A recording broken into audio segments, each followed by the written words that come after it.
Greetings from Finland. I am Sanna Eriksson, CEO of OP Mortgage Bank, and I am here to tell you about the new Finnish Act on mortgage credit banks and covered bonds. In Finland, the Covered Bond Directive was implemented by drafting a whole new act instead of amending the existing one. The new act came into force on 8th of July 2022, and it repealed the old act on mortgage credit banks. Despite the new act, the old act will remain applicable to bonds that have been issued before the 8th of July of 2022.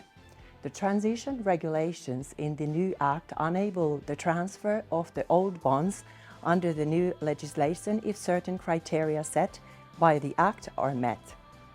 All mortgage credit banks and other credit institutions were supposed to apply for a new license from the Finnish Financial Supervisory Authority, the FinFSA, to pursue mortgage credit bank operations and issue covered bonds.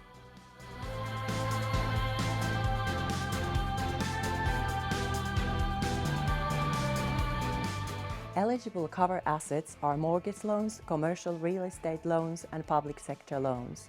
The public sector loans must be granted to a public entity or be guaranteed by such an entity. According to the Act, mortgage and commercial real estate loan collateral must locate in the European Economic Area. The value of the cover pool collateral is calculated based on the fair value of the remaining loan's security. The new Act increased the maximum LTV limit of residential mortgages from 70% to 80%. Maximum LTV of the commercial real estate loans remained in 60%.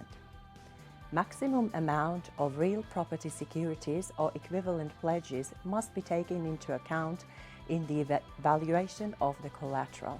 A real property security can be accepted as a collateral only if its fair value has been defined in a credit process complying with CRR and Finnish legislation.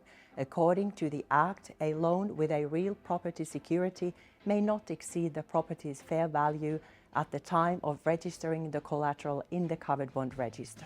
The issuer must observe the fair value of the real property securities at least quarterly in a statistical or otherwise reliable manner. The minimum over-collateralization required by the new Act is 2%, and it is calculated by using a present value method. However, if a nominal value-based method would produce a lower value, then the OC level must be evaluated to a nominal value. In case the requirements set by CRR Article 129 are not fulfilled, the OC level must be 5%.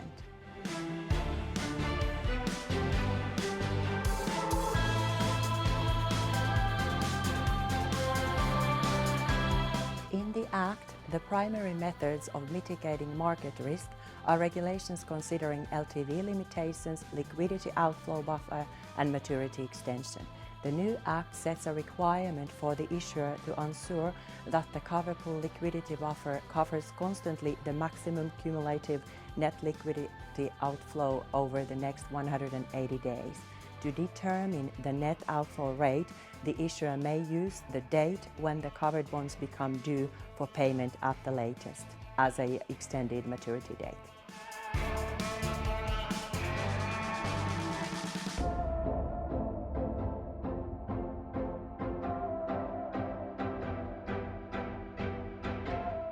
The new Act regulates about the possibility to extend the covered bond's maturity date if it's agreed in the final terms of the covered bond and the FinFSA has given a permission for the extension. According to the Act, the permission may be given if 1. The issuer is unable to acquire funding from usual sources of long-term funding.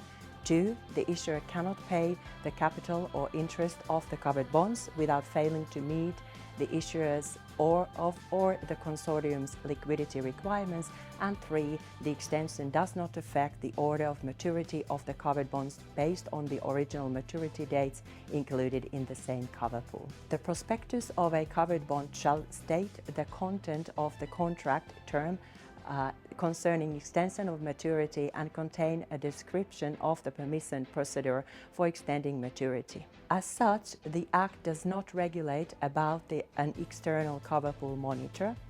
FinFSA supervises the covered bond issuing entities, and it has a right to give regulations on the application of the Act. So far, the FinFSA has not given any such regulations. The issuers must report the position of their cover pools to the FinFSA quarterly or by request. Additionally, the insurers have an obligation to publish quarterly certain information on its web page. According to the Act, in insolvency, the FinFSA would immediately appoint a representative to supervise the covered bond's appropriate administration and the monetization of the collateral.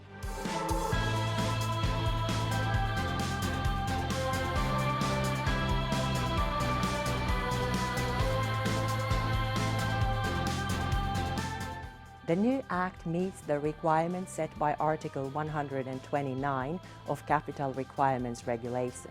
The cover pool eligible collateral types, being mortgage loans, commercial real estate loans, and public sector loans, must all meet the requirements set by CRR 129. The Act regulates separately about the substitutional assets, which must fulfill certain further CRR requirements to be eligible. And finally, all covered bonds that are issued in accordance with the new Act will qualify as European Covered Bond Premium. Thank you for your interest in the new covered bond legislation here in Finland.